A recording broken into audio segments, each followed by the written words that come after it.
Hi, folks. Thanks for joining us today. We are going to give our audience just a minute to get settled in, and we will start the presentation shortly. Thank you.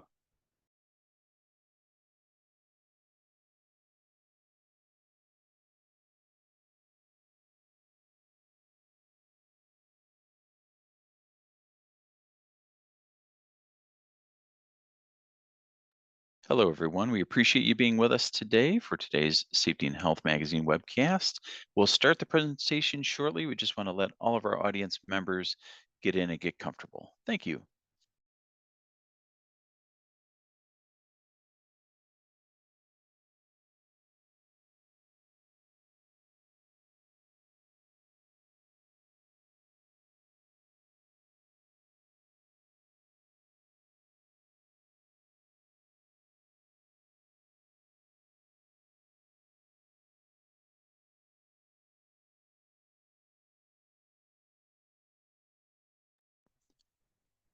Hello, everyone, and welcome to today's Safety and Health Magazine webcast, Forklift Operator Training, Prevent Violations and Injuries by Knowing OSHA's Training Requirements, sponsored by JJ Keller.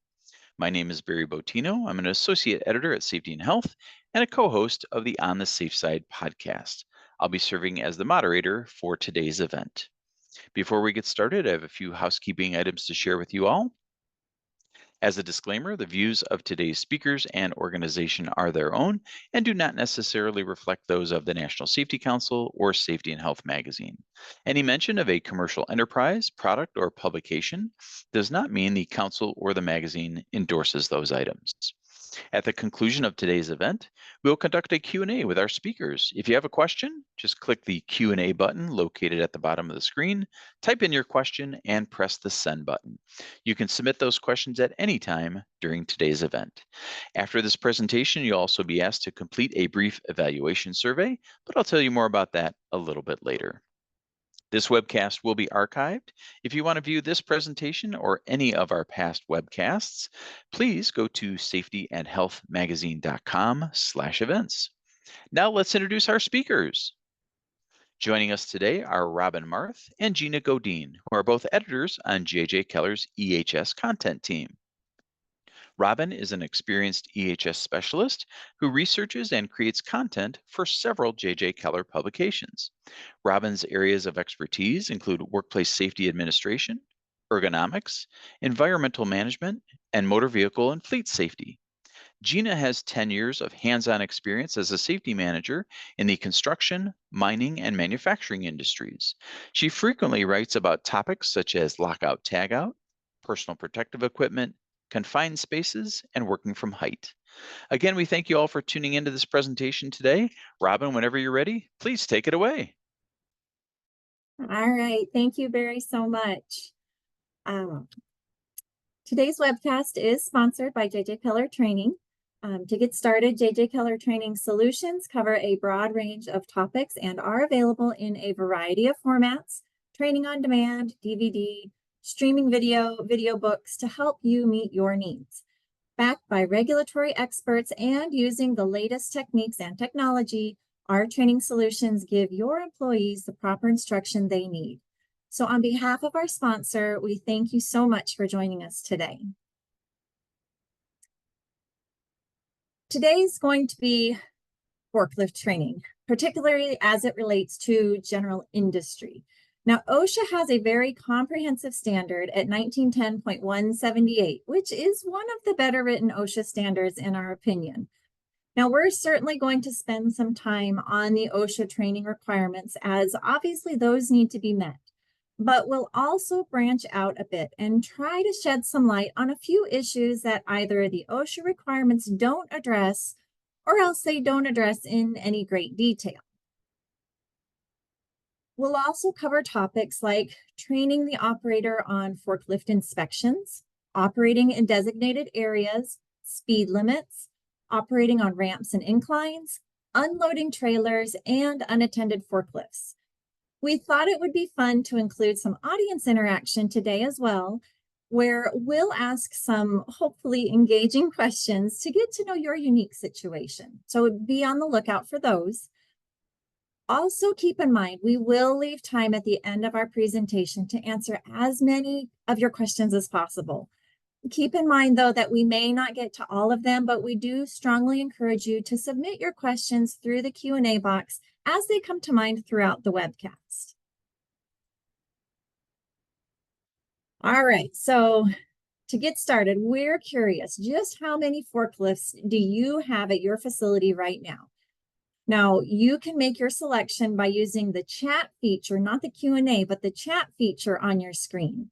Are you managing 1 to 10 forklifts? Maybe you have 11 to 20. Or do some of you have between 21 and 30 forklifts? Or better yet, do you have so many forklifts that you've lost count? All right, while you're submitting your responses in the chat, which I can see a lot coming through, I thought we would give you a little bit of forklift history to share. Did you know that the first patent for a device that could both lift and transport materials was back in the year 1867? Now, this invention for the first portable elevator allowed workers to move materials horizontally without having to physically pick them up first. Now, this was the precursor of the forklift mast as we know it today. It kind of gets me to thinking that maybe back in 1867, they were also thinking about ergonomics as well, but that's another topic. All right, so we are getting quite a bit of responses in the chat. We've got some folks 20 forklifts, 11 to 20 forklifts, 1 to 10 forklifts. We've got people that have more than they know what to count. I do have a couple of insurance folks on the call that don't have any forklifts, but it's great that you guys are getting the education here with us today. So I appreciate you here. 80 forklifts, Richard. Oh my goodness. So a lot of really great information here. Everybody's kind of all across the board. So 100 plus, Sean. Oh my gosh. All right. So everybody's in the right place at the right time, I hope. Jeremy's got 64. Kathy's got 10. Great stuff. So thank you everybody for responding. We are going to dig in and learn about forklift operator training. All right, so we at Keller get a lot of forklift questions from our customers, but the one that we get most often is who can conduct the training? So we're going to start with that today. Now, OSHA states that all operator training and evaluation must be conducted by persons who have the knowledge, training, and experience to train operators and evaluate their competence. The standard doesn't go into more detail. It's up to the employer to ensure that trainers meet these general qualifications, but OSHA has no requirements for trainers to take certain classes, hold any sort of certification, or be recertified as trainers at specific intervals. The only aspect of this that OSHA has clarified is that the trainer does need to have experience operating the equipment.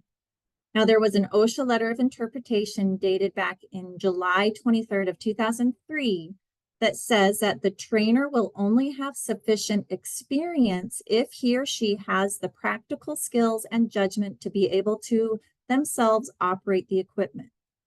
So for example, if the employer uses certain truck attachments and the trainer has never operated a truck with those attachments, well, then that trainer would not have the experience necessary to train and evaluate others on the safe use of those attachments. However, the standard does not require that the trainers operate a forklift regularly, such as outside of their regular operating duties or operator training duties, as part of their job function or responsibility. So just what makes a good effective trainer, you might ask? Well, you can go about it in several different ways. Certainly, they need to know about the OSHA regulations. Most importantly, though, they need to have experience operating the equipment, be committed to training success, and be good communicators. You know, you can have someone who is a really great forklift operator, but do they really want to train other people? Are they committed to that training? And most importantly, do they have the communication skills to transfer that knowledge to those trainees? Many operators do, but some don't. So just make sure that you keep that in mind. Certainly, though, you can coach up those operators too. If they're great operators, but they might just need a little extra help becoming a trainer, then that might be worth your while to send them out to a train the trainer class. Just remember to make sure to set some criteria of your own for when an operator can become a trainer. It shouldn't be just because they have operated the equipment for X number of years without an accident. Make sure you have observed the operators and feel that they are safety minded. Because again, you certainly don't want a trainer who is passing along shortcuts to your new folks. Many employers utilize third-party trainers for some of their operator training. Now, there's certainly nothing wrong with doing this. Many third-party trainers or consultants have great experience in both forklift operation and training, so they're a natural fit. But just make sure you check their credentials, particularly in light of the types of workplace that you operate in. For example, if you operate a retail distribution center, make sure that those trainers are familiar with how to operate forklifts in a distribution center.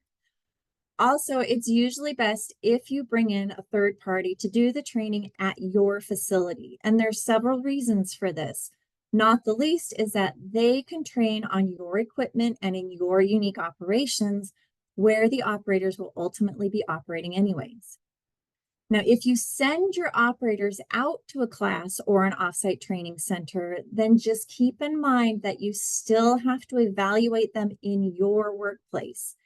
And you'll also need to supplement the training with your own truck and workplace specific training requirements. So anyway, nothing at all wrong with using third-party trainers.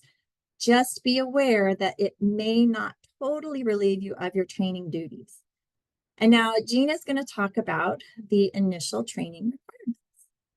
Okay, thank you, Robin. So regardless of who you choose to do the training, OSHA does have a specific list of requirements that must be met. So I'm going to talk about those briefly, along with some of the most common questions that we get from some of our clients. Okay, so first, OSHA requires that all operators must be trained prior to being allowed to operate the forklift. And the same thing goes for pallet trucks, order pickers, and stand-up units. Any type of powered industrial truck that is covered under OSHA's forklifts regulations. And all operators must receive a combination of training that includes the formal training, practical training, and hands-on evaluations. The formal training can be a lecture, it can be a discussion, interactive computer training, a videotape, or written material. The practical training refers to the demonstrations performed by the trainer and practical exercises performed by the trainee. Now, when it comes to the evaluation, employees need to operate the equipment and be observed and evaluated before being considered fully trained and in compliance with the OSHA standard. And this is one of those cases where, again, I think that the OSHA standard actually does do a fairly good job of being very clear and helping the employer understand exactly what the requirements are. And I think even if the standard just said, you have to go train your operators and left it up to you as the employer to figure out how to do that, it may not be the most effective way of protecting your employees and setting them up for success. So usually you'll introduce the concepts during a classroom portion of the training, usually the more informational aspects like the OSHA requirements. And then you'll use that practical part of the training to familiarize the operators with the controls, talk about load handling, and so on. So with the practical training, it's usually best to ramp up the training, meaning start with the simple skills first and then build on those by adding in one additional task at a time. So for example, get them comfortable just driving the equipment first before introducing load handling. Okay, so aside from the requirements for how to do the training, OSHA gives us a detailed list of topics to cover during the training. The main categories are truck-related and workplace-related topics. And remember that OSHA does require you to include information on OSHA's forklift standard as part of the training program. So this requirement can be easy to overlook, but a good way to approach it is to include it in that classroom portion of the program. Now, as we go over the truck and workplace related training topics, keep in mind that if a topic doesn't apply to your trucks or your workplace, you don't have to train on it. So for example, if you don't have any ramps or classified locations in your facility, your forklift operators don't need training on those topics. The way this standard is written, however, you'll want to have something to back up your decision to skip a topic like this in case an OSHA inspector ever asks about it. So you could just have a written statement that a survey of the workplace hazards found that there are no ramps or no slopes in your facility.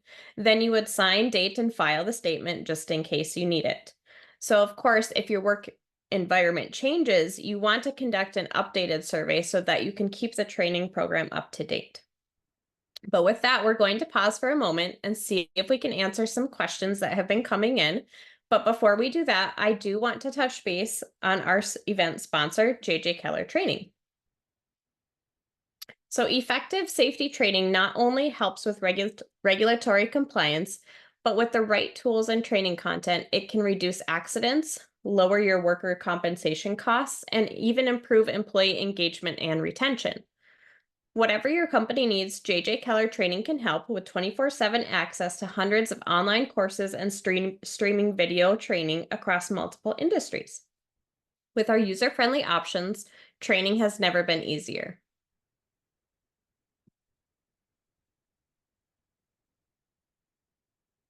So we have a poll feature here. If you can go ahead and take a look at that and indicate if you would like to gain access to the white paper. And we are offering this white paper to all attendees for free. It's a forklift training within JJ Keller. So you can just use this poll feature to select your areas of interest. And as a thank you, you'll receive the white paper on the forklift training. And while you're answering our question, let's answer some of those questions that have come in from our attendees today. So the first question I'm going to answer is one about wearing headphones while operating a forklift. So this is a great question. Can operators wear headphones while operating a forklift? Neither OSHA's occupational noise exposure regulation nor the forklift standard addresses the use of headphones in the workplace. However, OSHA has issued letters of interpretation that do not recommend the practice. A huge concern for forklift operators is that they will increase the volume of the headphones high enough to drown out the workplace noise. So this is, of course, dangerous because the operator may not hear alarms or shouted warnings from fellow employees, and it can also expose them to noise levels that exceed the OSHA permissible exposure levels. So you have every right as the employer to prohibit the use of headphones while operating a forklift if that's what your company chooses to do.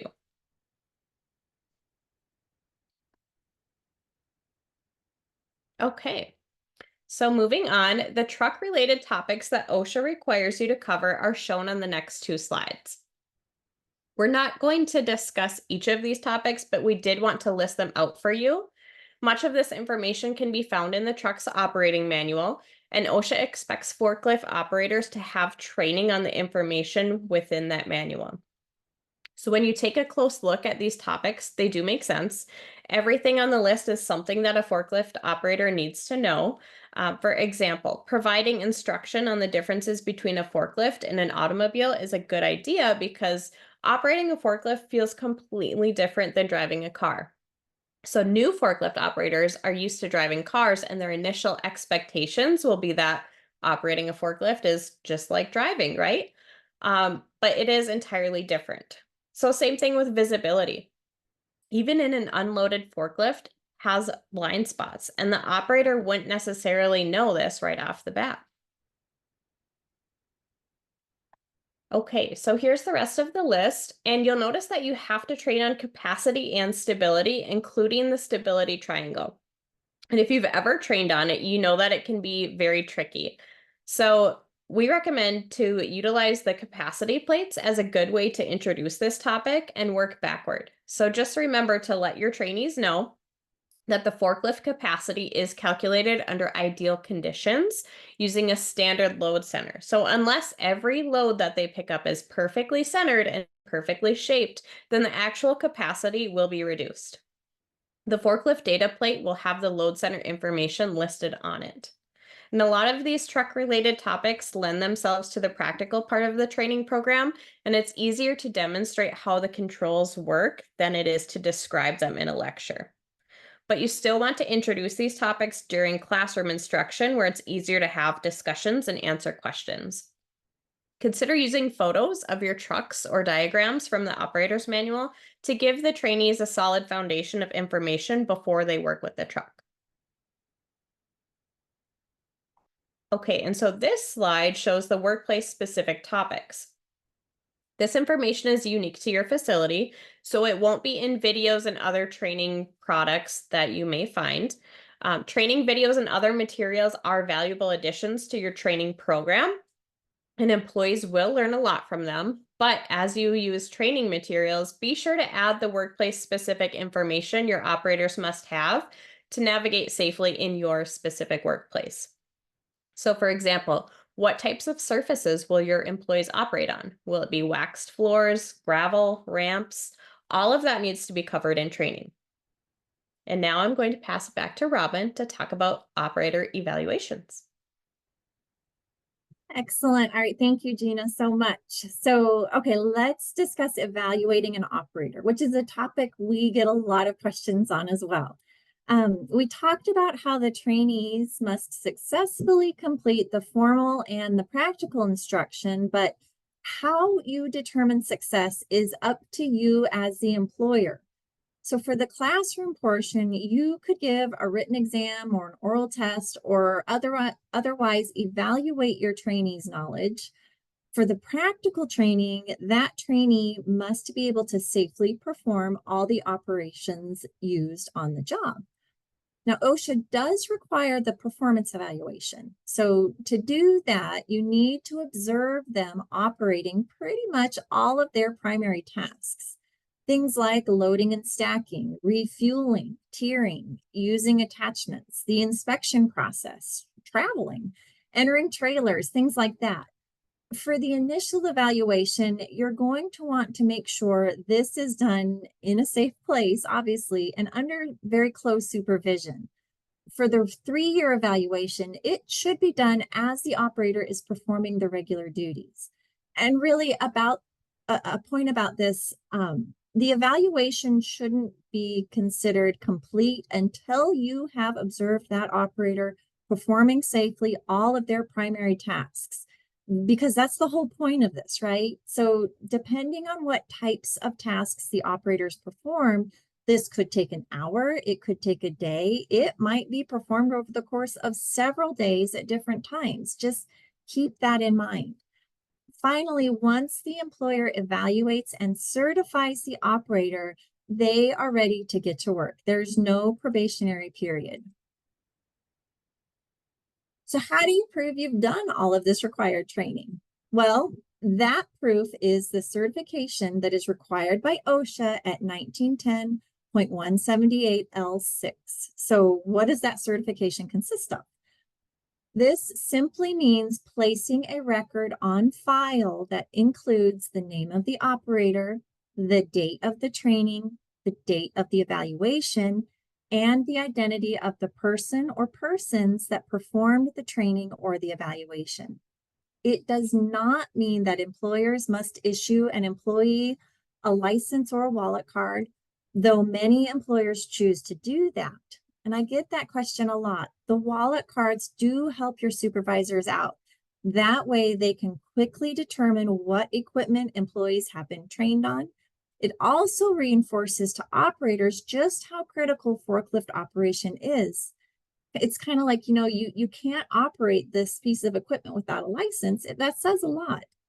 So even though OSHA doesn't require it, doesn't mean that it's a bad idea for employers to issue those types of cards. And just as a side note, and I've underlined it here on the slide, that's a key point in many ways. It is the employer who issues the certification. No matter whether you send an operator outside to a third-party training class like we talked about earlier, the employer must ultimately issue the certification. And for any of my folks that live in the state of Michigan that are on this call today, hopefully your ears perked up when I said that you didn't need a wallet card. You are the one state that does require a wallet card. for general industry, and that's covered under Michigan's reg. It's R408.12154. But however, that doesn't apply to motorized hand trucks, but something to keep in mind if you do live in that state. All right, so what about refresher training? OSHA requires that refresher training must be conducted whenever one of the 5 situations that you see on this screen arise. Either your operator has been observed to run the vehicle in an unsafe manner, the operator has been involved in an accident or a near miss, the operator has received an evaluation that reveals that they are not running the truck safely, the operator is assigned to drive a different type of truck, or there's been a condition in the workplace that has changed in a manner that could affect safe operation of that truck. So you only need to conduct refresher training when one of these situations occur. There's no set time frame for when this needs to happen.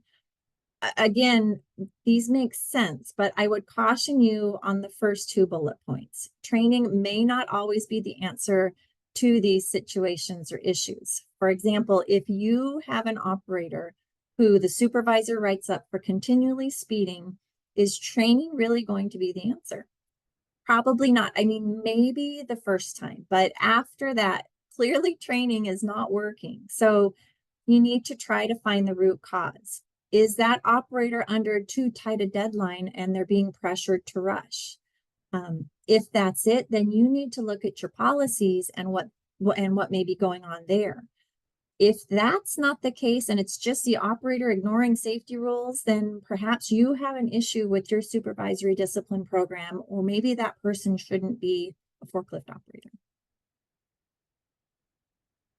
All right, since we just talked about refresher training, we're wondering if you've ever had to deliver that training after any of these situations.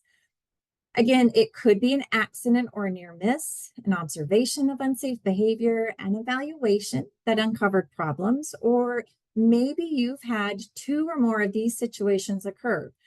Better still, maybe you've never had to conduct refresher training. Please select the number or the appropriate response on your screen, and we're going to reveal the results in a couple of minutes. Also, if you have ever had to deliver refresher training, we're also opening up the chat feature to have you briefly tell us about it. What was the situation or unsafe behavior? So let us know in the chat. And I know the poll just popped up and some of you guys are entering in the chat. So whatever you put in the chat just now, fill it out on the poll that popped up on your screen so that we can have a better understanding of where everybody's at. All right, so while you're answering that poll and sharing in the chat, I do want to remind you all that you'll want to document these 3-year evaluations and any of the additional training provided in response to any of these situations. All right, while we give you a few more moments to enter your responses, let's look through the chat. Keith, we do refresher training for all operators every 3 years. All right, we've got some folks that have never conducted refresher training, one reason or another, right? Maybe you don't need to, maybe you've never had to, or didn't know that you needed to. All right, so we're getting some responses here. We've got about 23% of you have observed you're performing these refresher trainings because you've observed somebody doing something unsafe. 33% of you due to an accident or near miss. 14% of you found a problem during your 3-year evaluation. That's interesting. Almost 42% of you have had 2 or more of these incidents occur. And then 27% of you have never conducted refresher training for one reason or another. We didn't ask why, but that's really interesting. All right, well, thank you everybody again for participating. It really does help us get a better idea of your unique situation. Just reading on here, Charlotte hit 2, we've got folks that have hit different areas of the plant, including a water line. Oh boy. That would be a good reason why. We do, someone from South Africa. How interesting. We do refresher training every 2 years. Fantastic. We retrain everyone every 3 years. Thank you guys so much for your for your sharing of information. This is exciting. All right, but let's keep on moving here. Another question we get often is, do I have to train employees on each truck? Okay, so what I mean by that is facilities often have different types of powered industrial trucks. And we talked about that at the very beginning. Some of you guys have, 1, 2, 300 different types of trucks. So there's powered industrial trucks such as sit-down forklifts, you've got walkie riders, you've got powered pallet jacks, you've got order pickers, you've got reach trucks, all different kinds. So keeping that in mind, the answer is no, not necessarily, but you have to train on each type of truck. And I say type in quotes. OSHA is talking about basic differences. So if you've got a sit-down rider truck versus a stand-up truck, that would require different training. If you've got an order picker versus a pallet jack, those are two totally different types of vehicles. OSHA doesn't intend that you must give refresher training because someone starts using the same type of truck made by a different manufacturer per se. But keep in mind that the operator will need instruction on any topics such as the truck's controls that may be different than from previous training. And again, it goes back to that theme that we talked about. What do you as an employer believe this operator needs to know in order to operate that truck made by a different manufacturer? Whether or not OSHA requires the training, what do you think they need to know? Surely the controls are different, so at a minimum, cover that. That's the way that you have to approach this type of thing. All right, well, what about those situations where an operator has received training in the past, say from another employer? Well, OSHA says you don't have to duplicate the training topics, but there are always truck-specific and workplace-specific issues that Gina talked about earlier that the employee will need training on.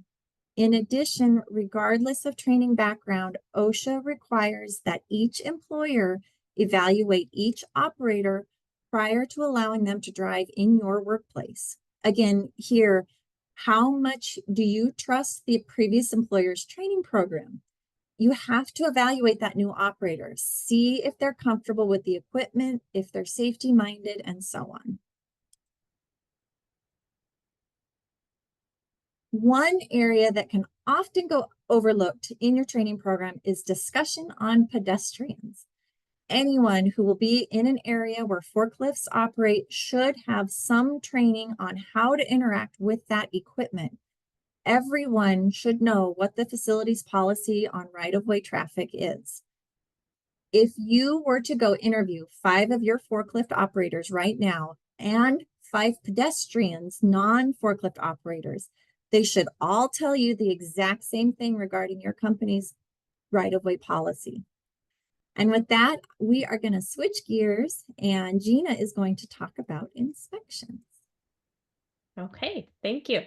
So OSHA requires you to train forklift operators on how to perform vehicle inspections and maintenance activities, if those operators will be doing those tasks. So in this section, we'll answer the following questions. What are the OSHA requirements? What does the inspection consist of? And when do you know if an issue warrants taking the equipment out of service for safety? And last, do inspections have to be documented? We get that question a lot. So OSHA requires that the equipment be inspected daily prior to use or after each shift if used around the clock. So I'm going to repeat that because this is a common question we get. OSHA requires that the equipment be inspected daily prior to use or after each shift if used around the clock. So generally speaking, the inspection will consist of 2 parts. First, the operator should conduct a pre-start visual inspection with the key off, and then the operator should perform an operational check with the engine running. And of course, you will want to check the manufacturer's recommendations since each truck will have specific features and unique inspection needs. So here are some general items that you must train your forklift operators on when they perform those inspections. And these items are common to most all forklifts. So again, these do not come from an OSHA standard, but they are based on recommendations in OSHA's forklift e-tool. You'll want to check fluid levels, leaks, cracks, defects, pretty much all the parts of the forklift that you can check with the engine off, and giving close scrutiny to tires, fork condition, and anything else that could really jeopardize safety. So there will be additional items for electric powered forklifts and propane fueled forklifts. So be sure to remind your operators that they may need additional PPE for the inspection. And also, obviously, with electric forklifts, there's the battery electrolyte exposure, and then, of course, with the LP gas exposure, which can cause freezer burn. So after completing the pre-operation inspection, operators must know how to conduct an operational inspection with the engine running. So this inspection typically includes the items that you see here on the slide now. And again, aside from these items that we've been talking about, make sure to check the manufacturer's recommendations as well. So this isn't really related to training, but we added it in since we get asked about documenting the inspections and keeping those records for a specified period of time. So OSHA, believe it or not, does not actually require that daily forklift inspections be documented or written. And that means, of course, that there are no specific record retention times to set if you do decide to document your inspections. Now, obviously, even though not required, using an inspection checklist, either written or electronic, is a good idea for a couple of reasons. One, it ensures that all essential features of the vehicle are inspected routinely. And two, it provides evidence to OSHA compliance officers that the vehicles are indeed being inspected as required. Okay, let's pass it back to Robin to continue the conversation. Thank you, Gina. So we selected this group of topics that you see to cover in more detail since we get questions on them all the time. The topics can fall under both OSHA's truck-related topics and the workplace-specific topics that Gina's talked about earlier. There are 11 different designations of industrial trucks or tractors, and we listed those on the slide. Some of these have minimum acceptable safeguards against inherent fire hazards. So in order to figure out what forklifts can be used at your facility, you need to first classify the atmosphere in the location to figure out whether it's hazardous or non-hazardous. Now, OSHA's table N1 in 1910.178 goes into more detail on the use of industrial trucks in various locations. Just make sure that your forklift operators are familiar with OSHA's truck designations and hazardous location classifications, and only use powered industrial trucks that have the correct designation for your facility. You're going to want to post signs in hazardous areas and train your operators on where they can and can't go. Also, your facility may have closed environments or other areas where insufficient ventilation or poor vehicle maintenance could cause a buildup of carbon monoxide or diesel exhaust. Now, operators need to know where these are and what the symptoms of being impacted by carbon monoxide or diesel exhaust would be. All right, so switching gears a little bit, OSHA doesn't have a specific speed limit set for the safe operation of a forklift, though they generally address it in 1910.178N1. Now, this requires operators to follow authorized plant speed limits. However, in determining what a safe speed is, you need to look at your operations. In some areas, forklift speed will need to be reduced because of the presence of, say, pedestrians or other equipment operating nearby. In other cases, such as running in an outside yard, speeds may be able to be increased. But from OSHA's point of view, speed limits would be determined by a variety of factors as listed on this slide. While specific speed limits are not available, OSHA said that it would consider the totality of the circumstances surrounding the operation of the powered industrial truck when determining whether safe travel speeds are practiced at the workplace. But still, people like to have some type of guidance, and that's where ANSI B56.1, the 2020 version comes in to help us. Now, they have a very complicated set of formulas in Table 3 on page 40 of this standard that helps determine speed in a facility.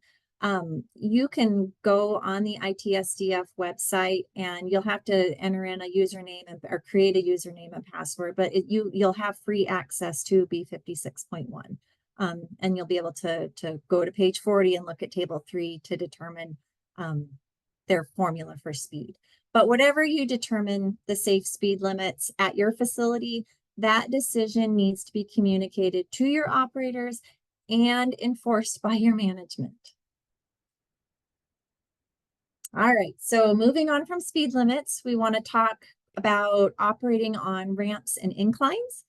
This is a topic that can be confusing for both operators and employers, and OSHA's e-tool on powered industrial trucks is a place where this is addressed. With a typical sit-down forklift, you always point the load up the incline when you're carrying a load, regardless of the direction of travel. So in other words, if you're going up an incline, the operators are going to be driving forward, point the forks upgrade, and use a spotter if the load blocks the view. When you're going down the incline, the operator will drive in reverse, turning the head and facing downgrade with the forks pointed upgrade. So that's when there is a load. On the other hand, when you're traveling without a load, the forks should point downgrade regardless of your direction of travel. So operators will drive in reverse going up the incline and drive forward going down the incline. Okay, so that's for a standard forklift. It's a little different with a pallet jack. In those cases, the forks should be pointed downgrade regardless of direction of travel and regardless of whether or not there is a load. And now I'm going to pass it back to Gina. Okay, thank you. So we have just a couple of other items we want to cover, and then we will get to some of the key Q&A portion of the training. So it's very common to have forklifts enter semi-trailers to unload material. However, there are hazards associated with that practice, and the first thing that comes to mind is that the trailer could walk away from the dock if the brakes on the truck aren't set, and if the wheel chocks aren't used. So another is the floor of the trailer isn't strong enough to handle the weight of the lift you're using. So be sure to train operators to check for breaks and weaknesses before they drive into the trailer. Another is that the freight could have shifted around so that it's unstable. And then finally, fixed jacks may be necessary to support a semi-trailer and prevent upending during the loading or unloading when the trailer is not coupled to the tractor. For railroad cars, operators must know to use wheel stops or other recognized positive protection to prevent the rail cars from moving during loading and unloading operations. So this also applies to when unloading railroad cars using dock boards or when bridge plates are in position. Now, operators and employers are often confused about the rules for leaving a forklift unattended. So, what does the operator do when they get off the truck? What's required? Well, the answer is that it depends. If the forklift is in their view, if it's 25 feet or less away, and if they're going to get back onto the truck and continue working, OSHA says that the forks must be lowered, controls neutralized, and the brakes set. Now, if the operator is more than 25 feet away, regardless of if they can see or can't see the forklift, the power must be shut off, along with the forks being lowered, controls neutralized, and brakes set. So that's really the key difference, is how far away from the forklift is that operator once they dismount. Okay, well, Robin and I covered quite a bit of information today. The OSHA forklift training requirements are pretty comprehensive. We explained that the training requires a blended approach. We discussed the importance of the operator evaluation. We talked about the truck-related training requirements, and we also made sure you understood to train on your workplace-specific topics. And we hope that you found this webcast valuable, and thank you so much for joining us today. Before we get to your questions, Robin is going to introduce one last poll question here to our audience. All right, thank you so much, Gina. I'd like to once again thank our webcast sponsor, JJ Keller Training. Whatever your company's needs, JJ Keller Training can help with 24/7 access to hundreds of online courses and streaming video training across multiple industries. If you missed the opportunity or joined us late, we're offering today's attendees free forklift training on JJ Keller Training. Use the poll on your screen to select your areas of interest, and as a thank you, you'll also receive our popular white paper on forklift training. And with that, I think I'm going to hand it back over to Barry, who is going to queue us up for some of your questions. Well, thank you so much, Robin, and thank you, Gina, for sharing your knowledge with us today. Before we start the Q&A, I want to let everyone know about the evaluation survey that we're asking you to complete. The survey will open in a different screen after this webinar. Your input is very important to us because it does help us to improve our future webcasts. Now, we'll try to get to as many questions as possible today, but any unanswered questions will be forwarded along to our speakers after the event. Now, let's get started on some of those questions. So first of all, Robin, I'm going to start with you. Alex would like to know if a forklift was already inspected by operator A, does operator B need to do an inspection as well if he or she will be using that equipment that operator A was using? So that's a good question. Your inspections need to be before the operator uses that piece of equipment over a 24-hour period. So if you've got multiple operators utilizing the same piece of equipment, in an 8-hour shift, does each operator technically need to go through the inspection checklist for that piece of equipment? According to the OSHA standard, I don't believe it states it that way, but you have to make sure that you inspect the equipment before each shift. What I would recommend doing, because we had this at my facility when I was responsible for our forklift operators, I would make them fill out the inspection checklist anytime they would change operators. It only takes them 2 or 3 minutes, and it provided me peace of mind knowing that they went through the motions of inspecting that equipment. Yeah, and I'll chime in on that one too, Robin. The way that the standard reads is that those inspections need to be, they need to take place before putting the forklift into service and at least daily. So they add that at least daily, I think, to potentially encourage this type of a situation for operators. But you're right. The way the standard is written, it doesn't require it, but I think it's very common and a very good best practice across multiple industries that each person should inspect the forklift prior to operating, especially if you don't have documentation that it's already taken place from the previous operator. So it's a good best practice even if OSHA doesn't specifically require it. Great. And Gina, you mentioned headphones previously in the presentation. We got a question from Irvin asking, is there a cell phone policy from OSHA for forklifts? Yeah, I saw that question come through and it is a great question. I will say I have not seen any sort of information from OSHA addressing this to this point. I don't know if you've had any experience with this, Robin, but I don't believe they have any specific regulation or reference addressing that. However, it's kind of the same concept applies. So even if there's not a regulation that strictly prohibits it, it's kind of one of those things where, the employer is still required to protect the employee from known hazards, and operating a forklift while on a cell phone would be considered a known hazard. So OSHA can always defer to general duty clause if there's not a specific regulation in place for that type of a scenario. Mm-hmm. And Robin, I'm gonna go to you with the next question here from Teresa, who asks, if a vendor wants to use our forklift, can we allow the vendor to use the forklift even though that person did not get trained through us?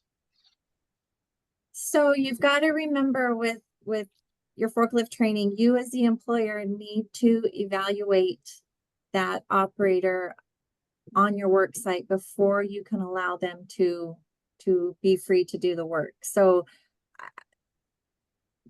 what you need to do is to make sure that whatever vendor agreement you have, if they have a forklift training, you know, they can more than likely do the classroom portion training of it, maybe the practical training of it, but the regulations are specific that you need to have workplace specific training before you can allow them to operate on your property. So you've got to make sure you've got it ironed out in your contract beforehand, who's going to be responsible for what.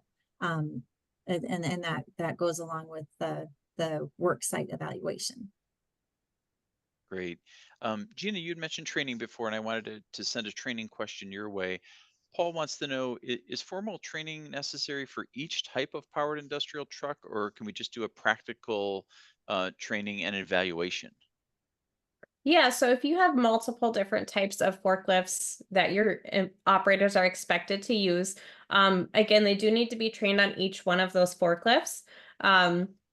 Primarily, that does mean the practical and the eval for sure needs to happen for each of them. Most of the content within the classroom training can be used for multiple types of forklifts. But again, if, for example, if you have rough terrain telehandler style forklifts, and you have forklifts that are going to be used indoors in a warehouse, there's going to be different content in those classroom portions. So you really can just make it unique to your workplace, and depending on the different types of forklifts that you have, you can lump all of that together in the classroom portion. And just remember that the operators need to be trained on the forklifts that they're going to be using. And so you can omit certain aspects of classroom training if those regulations and hazards don't apply to your workplace. Thank you for that, Gina. Robin, a question for you. Arlene wants to know if a worker's driver's license states that they have to wear corrective lenses while operating an automobile, can the employer also insist that the same thing occur while operating a powered industrial truck? You know, the medical stuff gets a little tricky when it comes to powered industrial trucks. It's the same as with driver's licenses. The interesting thing, kind of as a background, is that OSHA doesn't require a forklift driver to have a valid motor vehicle driver's license. They just need to be able to demonstrate that they have the knowledge, skills, and experience to operate that equipment. So you kind of have to put that aside. If their driver's license states that they need to have corrective lenses in order to operate a motor vehicle, it doesn't necessarily come into play with regards to operating a powered industrial truck, so long as they can demonstrate those three things. That being said, you as the employer have the responsibility to make sure that your operators are qualified to operate that piece of equipment within your work site. So it's going to have to be a conversation with that individual. Do they need corrective lenses, or do they need glasses in order to see? But then you've got to ask about how do you know that they need corrective lenses? Is that a conversation that you need to have with your HR department to make sure that you're not crossing over into ADA territory, which I'm not fully engrossed in, but know enough that you got to kind of be careful when it comes to stuff like that. So I don't really have the best answer for you, but it's you as the employer have to make sure that they are qualified, or that they have the knowledge, skills, and experience to and that they've gone through the training, and that you've evaluated them to be able to operate that equipment safely. Great, thank you for that, Robin. Gina, I'm going to send a question your way. Cindy wants to know, how long is a train the trainer certification good for, and does it also require a 3-year recertification? Yeah, that's a great question, Cindy. Again, OSHA does not have any specific requirements as far as the train the trainer certification. They just have to have that knowledge, training, and experience. And so really it's kind of up to the employer to determine that if you do issue some sort of certification to determine how long it's good for. Does it also require a 3-year recertification? No, it doesn't. But also remember that in terms of operators, operators need to be evaluated every 3 years. They may or may not need refresher training based on your findings during that evaluation. And so kind of the same thing applies for your train the trainer. They don't need to have a specific certification. They don't need to be retrained every 3 years. It's really up to the employer to determine those types of training and certification programs. Okay, thank you for that, Gina. Robin, you spoke about the evaluation of contractors, and Jack from the audience wants to know, is there a specific chapter in the 1910.178 standard that you spoke about? No, OSHA's got, they have a pretty extensive section of their website that talks about temporary workers. But I kind of lump contractors into that temporary worker mindset, just to make sure that you have a contract established that identifies who's responsible for what with regards to employees that aren't your own. But the 1910.178 forklift or powered industrial truck standard doesn't go into that granular of a level. Okay, thank you for that. Gina, we've gotten a couple questions about medical exams, and I wanted to ask, one of them is a medical examination required before an employee can operate a forklift? Yeah, thanks for that question. The answer is no, a medical exam is not required for forklift certification. Excellent, thank you for that. Gina, I'm going to ask you another one that came in again. Was mirrors from Stephen. Mirrors are not considered a safety device and options for a powered industrial truck, but are they required or not? So with that, it would really depend on the manufacturer's recommendations, and it kind of goes along the lines of if that forklift was originally issued with a mirror in this case, and it has been removed, then it's something that you're probably going to want to look at replacing. Because if it has come from the manufacturer and if it's in the manual as part of an important safety feature for that particular style forklift, then you would want to make sure that it is that it does still include the equipment that the manufacturer deems important. So it really kind of depends on the manufacturer and the style of the forklift. But as far as OSHA regulations go, that's exactly what they're going to say as well. They're going to defer to kind of the manufacturer, and there isn't a specific requirement for mirrors on all forklifts, but again, it kind of depends. Excellent. Robin, Mason wants to know, do Massachusetts forklift operators need a hoisting license? And he's speaking specifically to warehouse operators.